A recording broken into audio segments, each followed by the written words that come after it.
Bueno, bueno, espero que estén todos bien, espero que estén listos para recibir la clase de hoy. Hoy vamos a iniciar bueno, vamos a terminar el capítulo 4 e iniciaremos todo lo que es las bienaventuranzas, ¿no? Entonces hoy nos espera un estudio mucho más bonito, mucho más entendible a lo que nos espera en cuanto al eterno, ¿no? Y más el capítulo 5 creo que lo que vamos a empezar con el capítulo 5 va a ser el Sermón del Monte, ¿sí? Donde realmente vamos a entender qué era lo que Jesucristo estaba diciendo y es parecido a las prédicas que da Pablo.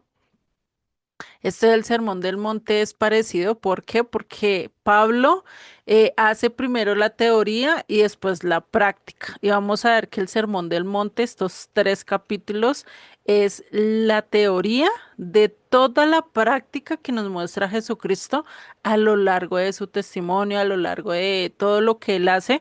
Es como el fundamento de todo lo que va a hacer en el resto de su caminar, ¿no? Es curioso. Entonces, bueno, igual primero vamos a darle conclusión al capítulo 4, ¿sí? Y de ahí iniciamos con estos tres capítulos de los cuales yo sí los tengo divididos en varias secciones, entonces para que los vayamos viendo pausa a pasito, ¿listo? Paso a pasito. Entonces, pues vamos a orar para iniciar en la clase, para ponerle este tiempo en manos del Eterno, ¿vale? Señor y Padre, gracias, gracias Padre Celestial por tu palabra, por tu bendición. Padre, que seas tú el que tomes el control de esta clase, que seas tú el que nos enseñes, que seas tú el que nos muestre realmente lo que nos estás pidiendo y sobre todo que moldees nuestras vidas de acuerdo a tu voluntad, de acuerdo a lo que tú nos estás diciendo, Padre, y que podamos hacer igual que tu Hijo, tu voluntad, lo que tú nos pides, lo que tú demandas, más de lo que nosotros queremos hacer, Padre. Te doy gracias en el nombre de Yeshua. Amén y amén. Vale, familia. Amén. Amén. Bueno, entonces vamos a hacer un pequeño, no resumen, vamos a leer los textos que ya hemos visto, no todo el capítulo 4, sino desde el verso 12 hasta el verso 16, que fue donde nos quedamos. La clase pasada más o menos nos quedamos en el verso 17, ya lo estábamos viendo, ¿sí? Sino que hoy vamos a darle conclusión al verso 17 y terminar el capítulo con los restos del versículo, de los versículos restantes, ¿no? Entonces vamos a leer el verso 12 que nos dice lo siguiente. Cuando Jesús oyó que Juan estaba preso, volvió a Galilea, y dejando Nazaret, vino y habitó en Capernaum, ciudad marítima, a la región de Zabulón y de Neftalí, para que se cumpliese lo dicho por el profeta Isaías cuando dijo: Tierra de Zabulón y tierra de Neftalí, camino del mar, al otro lado del Jordán, Galilea de los gentiles. Pueblo asentado en tinieblas vio gran luz, y a los asentados en región de sombra de muerte, luz le resplandeció. Desde entonces comenzó Jesús a predicar y a decir: Arrepentidos, porque el reino de los cielos se ha acercado. Estos es los versos que estudiamos o que, bueno, gran parte estudiamos la clase pasada, ¿sí? Y estábamos viendo al finalizar o al concluir la clase pasada todo el significado de arrepentimiento. Estábamos viendo, o bueno, creo que con ustedes no vimos la gran diferencia entre lo que es arrepentimiento y culpa, ¿sí?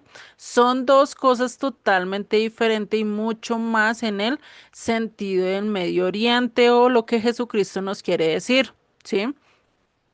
Cuando hablamos de arrepentimiento es hacer techubá, es hacer un cambio de dirección y en mi vida es un cambio de decisión, un cambio de carácter, un cambio de incluso de mis hábitos, ¿no?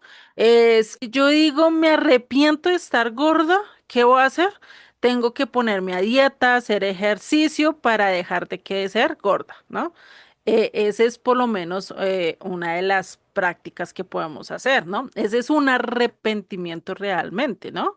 ¿Por qué? Porque estoy cambiando de actitud, ya no como tantas torticas, ya no como tantas harinas, ya no consumo tanta grasa, estoy viendo y estoy evaluando entre lo que como que me hace que suba de peso o que hace que yo baje de peso. Sí, no todas las personas nos podemos decir, no, es que a mí me sirvieron los jugos verdes, a otra persona puede que no le sirva, ¿no?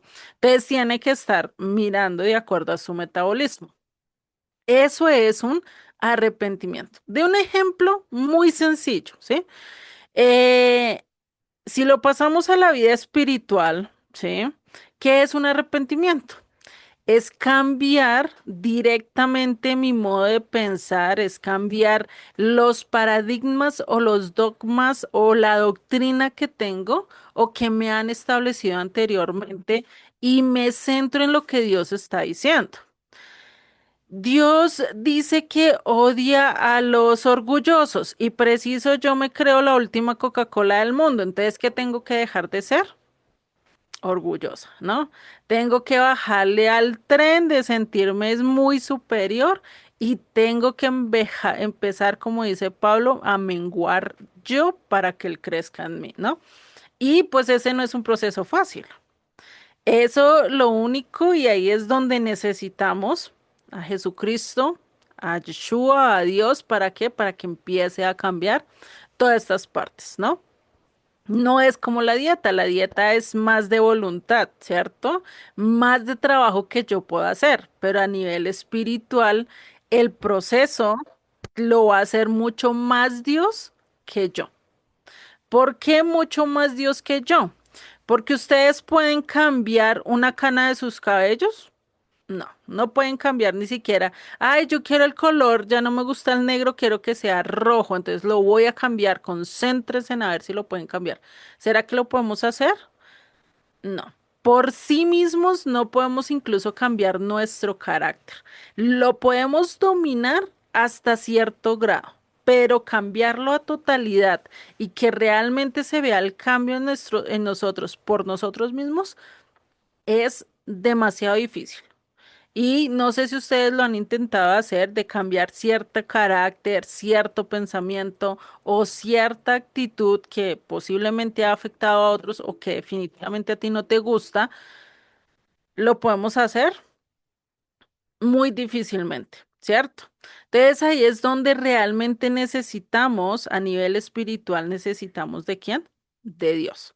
Es el único que nos va a ayudar a moldear nuestras vidas y hacer que ese cambio del cual nosotros nos dimos cuenta ya que necesitamos es donde realmente va a haber una diferencia, ¿no? Entonces, esto en cuanto al arrepentimiento. Cuando hablamos de culpabilidad, que son dos cosas muy diferentes y que a veces se confunden, es porque cuando estoy y me siento culpable, siempre pongo el ejemplo, los que han estado estudiando mucho conmigo saben que pongo el ejemplo del borrachito. El borrachito, la persona que toma mucho, empieza a decir, no, yo no voy a volver a tomar. Le dio un guayabo, le dio una jaqueca, eso es después de lo que le da, no sé, en otros países como le dicen acá, le dicen el guayabo, sí, que tiene mucho malestar después de haber tomado, sí, toda la noche, pues empieza con eso y dice al día siguiente ya no voy a volver a tomar. Pero está sintiendo qué? Culpabilidad por el dolor, por el malestar. Pero ¿qué pasa después de 3, 4 días, 5 días? Allá está otra vez haciéndole ejercicio al codo, ¿no? Tomando otra vez, ¿no? Entonces, ¿qué va a pasar? Está haciendo culpabilidad, está un lloriqueo momentáneo, pero no hay un cambio realmente en su vida, ¿sí? Esas son las dos diferencias, ¿sí? Entonces, por eso les dice arrepentíos. Cuando le dice arrepentíos es que hagan una evidencia de que realmente quieren cambiar de vida, de que realmente van a volver a los caminos de Dios, de que realmente quieren seguir la voluntad de Dios. Eso es lo que les está diciendo Jesucristo ahí cuando les dice arrepentíos. ¿Por qué? Porque el cielo, el reino de los cielos se acercaba, ¿no? Estábamos viendo y vimos todo de dónde viene Galilea de los Gentiles, ¿no? Que viene desde la época de Samaria, desde el 722, cuando conquistó y se llevó al pueblo de Israel y se lo llevó a las naciones, ¿no? Esto ya lo vimos un poquito en la clase pasada y nos quedamos allí mirando ese arrepentimiento, mirando todo eso que estaba pasando y que incluso desde la época de Moisés, bien él lo dijo, ¿no? Tenemos dos caminos. Deuteronomio 30 bien lo dice y especifica todo lo que vamos a pasar, ¿no? Que dice, tenemos la vida, tenemos la vida, tenemos la muerte.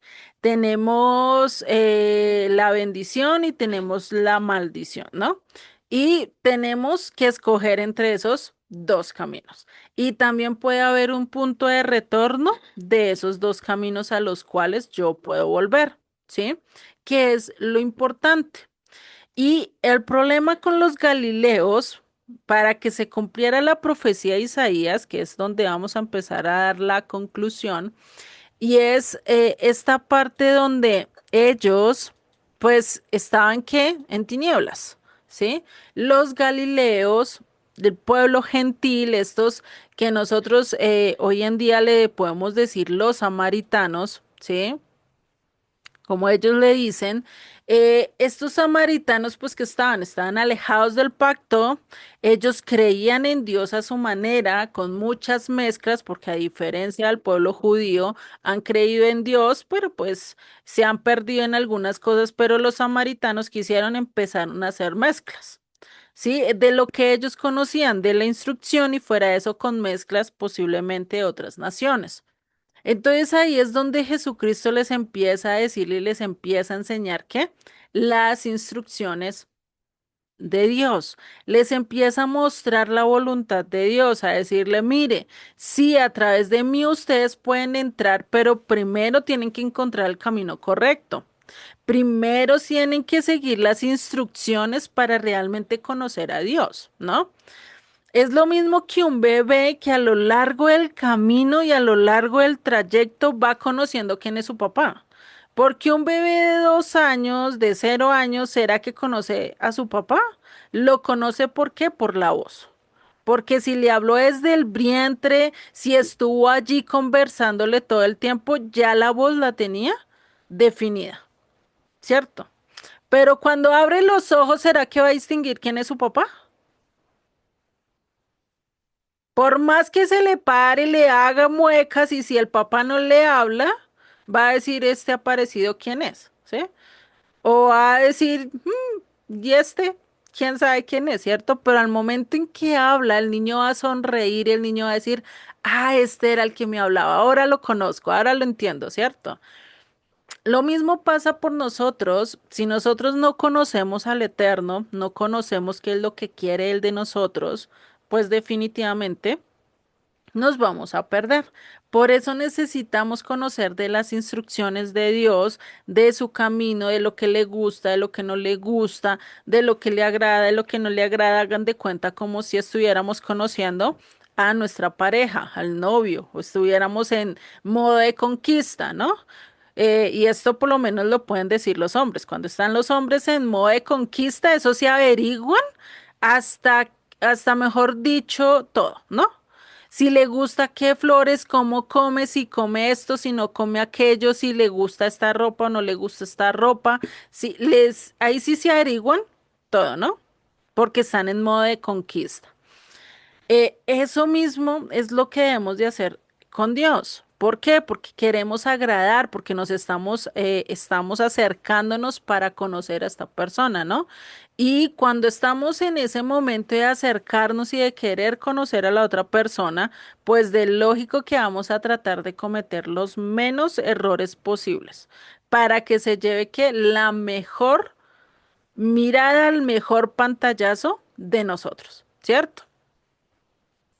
Creo que todos nos vendimos así. La mayoría de los que están casados o estamos casados, pues definitivamente primero nos vendimos, ¿cierto? Primero mostramos lo mejor, el lado mejor de nosotros.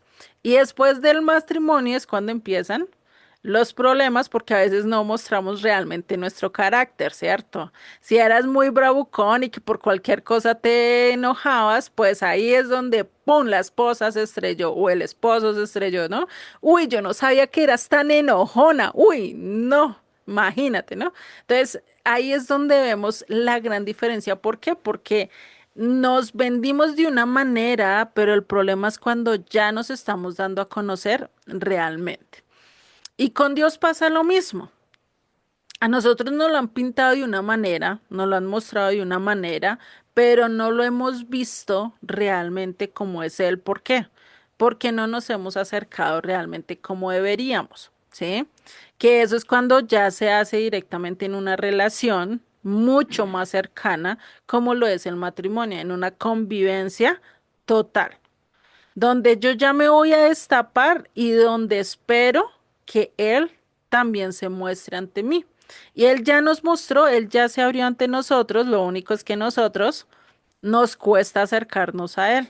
¿Y eso es a través de qué? De la búsqueda de querer instruirnos en su palabra, ¿no?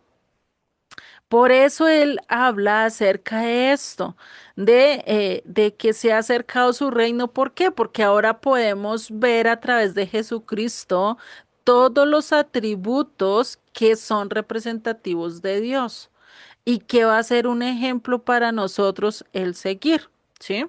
¿Qué es lo que nosotros seguimos? Pues lo que Jesucristo nos mostró a lo largo de su camino. Jesucristo se manifestó, nos mostró cómo obedecer plenamente la ley para que nosotros lo sigamos a Él. Para que no tengamos la excusa de decir, no, es que a mí nadie me enseñó, nadie me mostró y nadie me dijo qué es lo que tengo que hacer o a dónde tengo que retornar, ¿no?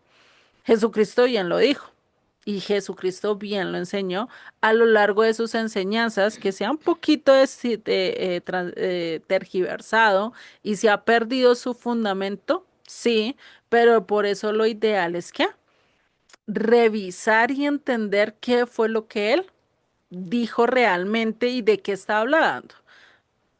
¿De dónde sacaba sus argumentos? ¿Cuáles eran sus bases? ¿De qué se basaba él para decir eso si realmente vino y hizo otra ley? ¿Cómo él dijo y cómo diseñó esa otra ley, ¿no?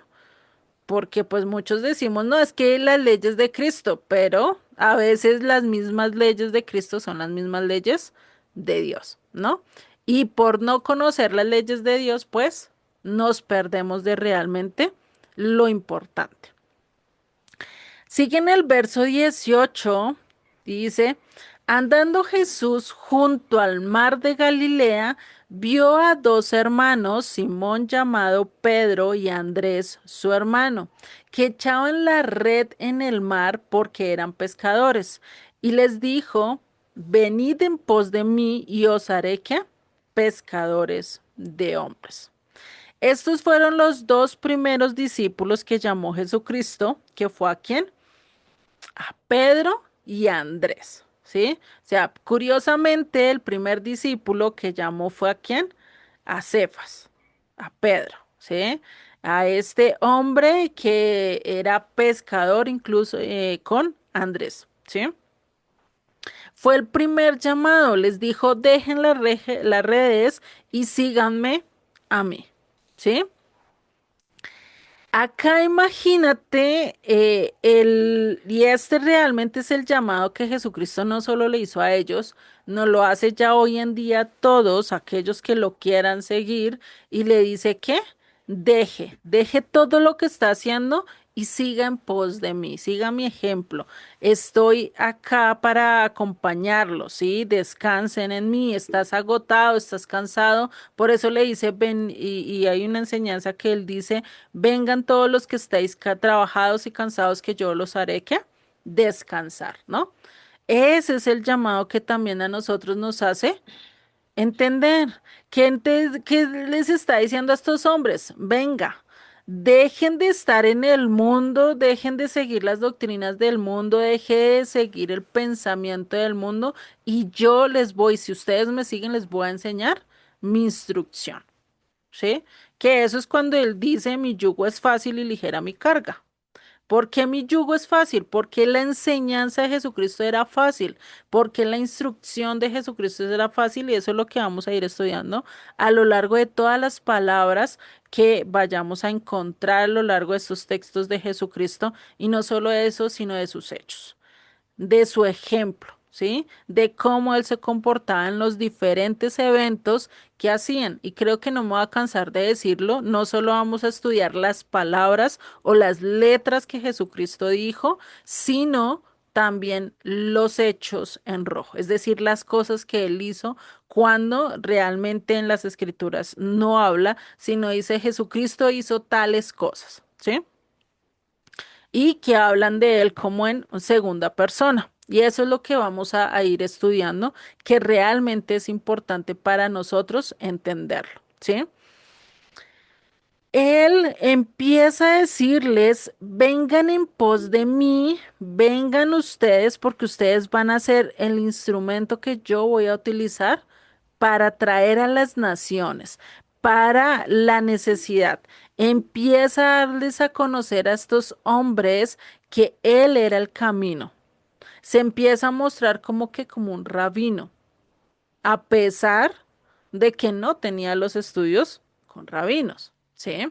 Y es curioso porque estos hombres, Pedro y Andrés, tuvieron que ver algo diferente en Jesucristo para querer dejar todo y seguirlo a Él.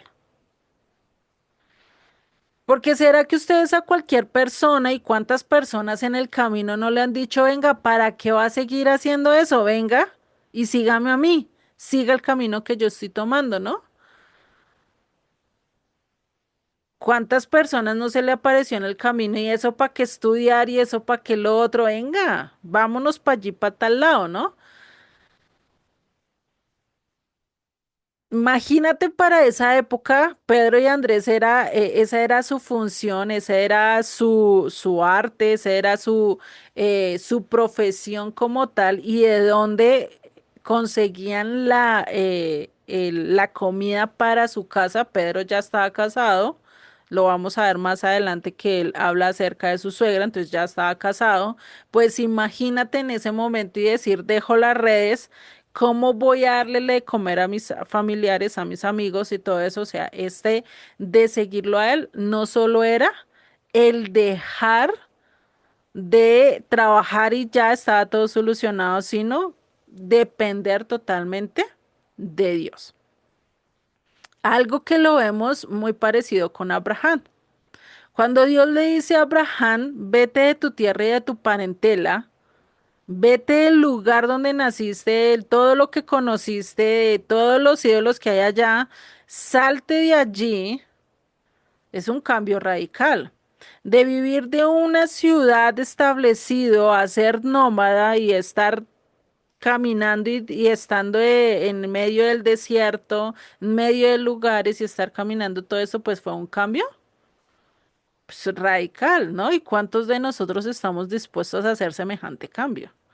No sé si ustedes lo han pensado, si a mí Dios me dijera, venga, te vas a ir de Colombia, te vas a ir para China, pero para un lugar lejano donde tú ni conoces, pues imagínate, ¿no? Hoy por lo menos nos podemos documentar y saber más o menos qué comen y más o menos qué hablan y poder estudiar un poquito, ¿cierto? Pero pues imagínate para la época de Pedro y de Andrés, ¿qué iban a conocer? ¿No? Y seguirlo, o por lo menos de Abraham. Yo creo que ese fue realmente un paso de decir, voy a confiar totalmente y plenamente en ti, y más porque Dios no le dijo ni siquiera qué dirección cogiera. Si al norte, al sur, al este, al oeste, no le dijo por dónde caminara. O muy posiblemente sí, las escrituras no lo dicen, ¿no? Pero de acuerdo a las escrituras, Dios no le dice nada, le dice salga de su tierra y de su parentela al lugar donde yo te llevaré. ¿Cómo lo guió Dios? No sabemos. En todo caso fue que lo llevó al lugar que él quería, ¿sí? Y sigue diciendo en el verso 20, y acá vemos la respuesta de ellos. Ellos entonces, dejando al instante las redes, ¿qué dice? Le siguieron. Al instante. No más fue que escucharon el llamado y lo siguieron. Yo creo que algo tuvieron que ver en Jesucristo para que tuvieran esa convicción de decir lo dejo todo de inmediato y me voy tras de él, ¿no? Esto es algo muy hermoso y que es a veces difícil para nosotros. Yo no sé si yo realmente hubiera hecho lo mismo de estos dos hermanos, ¿no? Porque pues pónganse a pensar, tengo que dejar familia, tengo que dejar casa, comodidad, todo lo que tengo por seguirlo, ¿no? Y a veces nos cuesta. El querer cambiar de lugar, de todo, pues nos cuesta y más cuando tenemos a alguien a nuestro lado que nos jala, ¿sí? Esas ataduras emocionales que tenemos nosotros, esposos, hijos, hermanos, padres, seremos y tendremos la capacidad de dejarlos tan fácilmente e irnos fácilmente. No es tan fácil, ¿cierto? Cada uno tenemos un proceso, en algunas cosas es mucho más fácil dejar, como hay otras que no. Y es curioso que estos hermanos hicieron caso.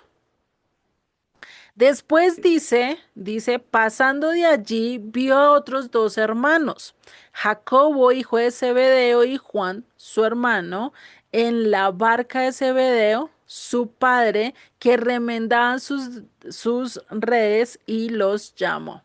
Y ellos dejando al instante la barca y a su padre, ¿qué dice? Le siguieron.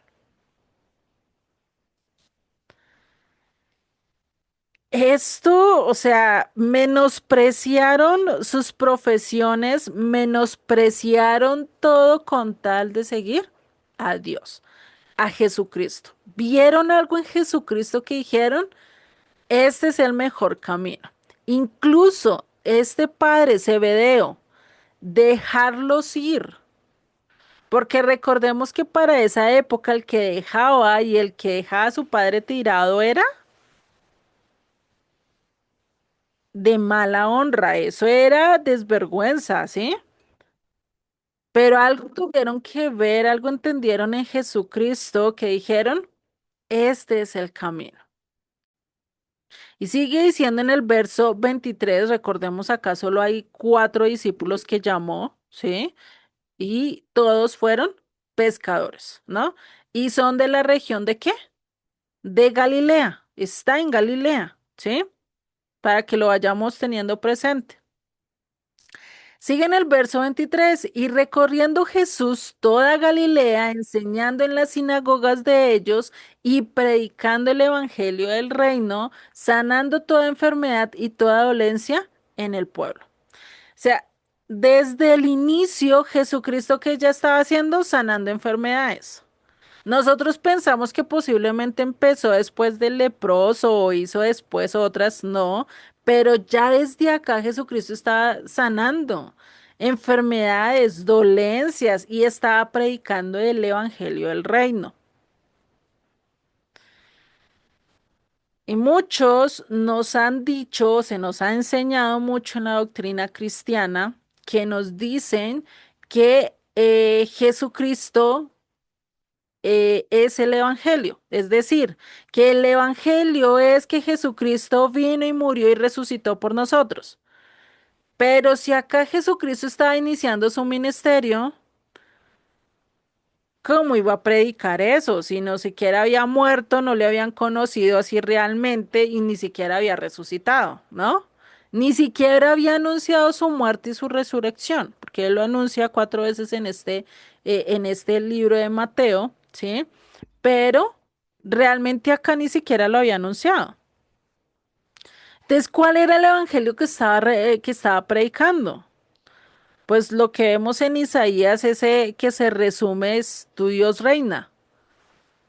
Dios va a venir a reinar. ¿A través de qué? A través de su Hijo, de su Mesías y a través de qué? De la instrucción, poniendo la Torá como la constitución política de su reino. o la instrucción, la Torah es la constitución política del reino de Dios, ¿no? Si lo siguen, si buscan y si se rigen a eso, pues van a permanecer en el reino de los cielos, ¿no? Van a estar allí. Acá hasta ahora Jesucristo nunca predica esa parte de de su muerte, de la resurrección, de todo lo que tuvo que pasar en ese momento. Está predicando un mensaje de esperanza, ¿sí? De una manera vivida, llevándolos ¿a dónde? A la Torá. Y eso es lo que vamos a ir entendiendo a lo largo de este estudio. ¿Listo? Por eso la importancia de mostrar es que Jesucristo acá incluso está cumpliendo profecías de Isaías. En Isaías nos dice que el Mesías tenía o que el Hijo de Dios tenía que venir a sanar, a ayudar, a consolar, ¿sí? A quitar la soledad del mundo. Él es el que iba a hacer. Él es el que iba a quitar el yugo de la gente. ¿Cuál yugo? El peso del mundo que te pone sobre ti, que tienes que ser esto y esto. Que tienes que ser rico o no eres. Que tienes que ser 60, 90, 60 o si no, eres fea. Que tienes que ser de tal piel o definitivamente estás cero. Por lo menos en Japón y estos lugares de Medio Oriente, si ellos se morenean un poco, perdiste la belleza. Sí, por lo menos acá las mujeres que son acuerpadas, pero que tienen un cuerpo bien bonito, para ellos allá es gorda, ¿sí? Pues imagínate, ¿no? Entonces, ese yugo que es tan pesado de decir, venga, es que la sociedad me pide esto, si yo no tengo casa, carro y beca, pues estoy siendo el pobre más pobre, ¿sí? O soy la chusma de la chusma, ¿no? Entonces, pues imagínate, ¿no? Entonces, todo ese yugo que el mundo te vende, que es tan pesado, ¿sí? Jesucristo te va a mostrar que hay un camino mucho más fácil, que es seguir a Dios. Fácil en el sentido que lo vamos a poder hacer, pero que eso también va a traer sus repercusiones, porque vamos a ir en contra de quién? Del mundo. Y al mundo, pues no le va a gustar, ¿no? Curiosamente. Sigue en el verso 24 que nos dice, y se difundió su fama por toda Siria. ¿Dónde se difundió su fama? En Siria, en una nación extranjera. Dice, y le trajeron todos los que tenían dolencias, los afligidos por diversas enfermedades y tormentos, los endemoniados, lunáticos, y paralíticos. ¿Y qué dice? No los dejó ahí tirados ni los miró. No, ¿qué dice? Los sanó, ¿sí? Los sanó. Y dice, y le siguieron mucha gente de Galilea, de Decápolis, de Jerusalén, de Judea y del otro lado del Jordán. Acá él con cuatro discípulos, o sea, Pedro desde un instante vio señales muy grandes. O sea, yo creo que por eso fue el cambio tan drástico y el proceso tan drástico que Pedro tuvo que sufrir a lo largo de su camino, hasta madurar, ¿sí? Y creo que desde acá se nombra que él estuvo desde el principio, ¿sí? Imagínate él ver todos estos milagros. Y es curioso porque él, mientras que estuvo con Jesucristo, no tuvo un cambio tan radical a como cuando Jesucristo se apartó de ellos. O sea, hubo un cambio, hubo un momento en cuando el Espíritu de Dios entró en ellos, sopló en ellos un nuevo aliento, entendieron, recapacitaron y hubo un cambio total. Eso es como un niño chiquito, ¿no? Nosotros cuando éramos chiquitos dependíamos de la mamá y eso ni mirábamos para dónde íbamos. Ah, eso mi mamá me lleva, yo estoy segura con mi mamá. De mi mamá vaya, yo voy y eso no importa, ¿cierto? Incluso llegamos a la edad de 20, 15 años y ni siquiera conocíamos las calles, las direcciones, ni cómo llegar a X o Y lugar, ¿cierto? Y vaya que cuando la mamá te dice, no, ahora te vas a ir solo a tal dirección, ahí sí, qué dolor de cabeza, ¿cierto? Ahí sí me pegué el totazo del siglo, ¿cierto? Ahí es cuando entendemos que a veces teníamos que ponerle cuidado a nuestros padres, a nuestras madres, cuando nos enseñaban la dirección y las calles y nos decían, mire, vamos por tal calle que no sé qué, y uno sí, sí, mamá, uno sí, sí, mamá. Ni siquiera le poníamos cuidado, ¿cierto? Y ahí sí, ay, mi mamá me dijo que era por esta calle. ¿Dónde queda eso? Vaya tú a saber, ¿cierto? Lo mismo estaba pasando ellos con Jesucristo. Ah, pues Él está acá, Él está haciendo todo, pues yo no tengo que esforzarme. Sí, es curioso, ¿no? Porque estaban en ese momento, parecían niños guiados por su padre en ese proceso de conocimiento de Dios. Hasta que tuvieron que separarse, hasta que Jesucristo les dijo, ahora ustedes van a ir a ser discípulos y van a recibir a el Espíritu Santo, ese soplo de vida que los va a direccionar, no les cayó el 20. No entendieron la responsabilidad que era de su llamado. El llamado tan grande que recibieron no lo entendieron hasta después. Lo comprendieron mucho mejor, ¿sí? Entonces imagínate Jesucristo, ante tantas multitudes, lo único que pudo fue que ayudarles, bendecirles, mas no ponerles más cargas, más no humillarlos, más no criticarlos, más no negociar con ellos, más no juzgarlos, ¿no? Vemos que fue todo lo diferente, porque estaba en ciudades totalmente paganas. Decápolis era una ciudades y eran ciudades totalmente paganas. Siria, una nación totalmente pagana. Y estaba escuchando de Dios, y estaba conociendo de Dios. ¿A través de quién? A través de un judío, a través de una cultura totalmente diferente. Tanto que dice que le llevaban los endemoniados, los lunáticos, los paralíticos, los atormentados, todos los afligidos los llevaban ante él. ¿Y qué hice? Y los sanaba. No negó nunca la sanación, ¿no? Y esto es curioso porque hasta ahora está empezando su ministerio. Y esto nos habla mucho del amor, desde este comienzo nos habla mucho del amor y de que Él no hace acepción de personas. Porque iba y donde iba estaba llevando el mensaje, estaba diciendo, mi Dios reina, ¿sí?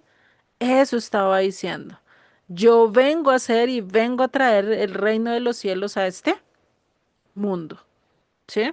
A mostrar a mi rey. Eso es lo que estaba haciendo él. Con esto finalizaríamos el capítulo 4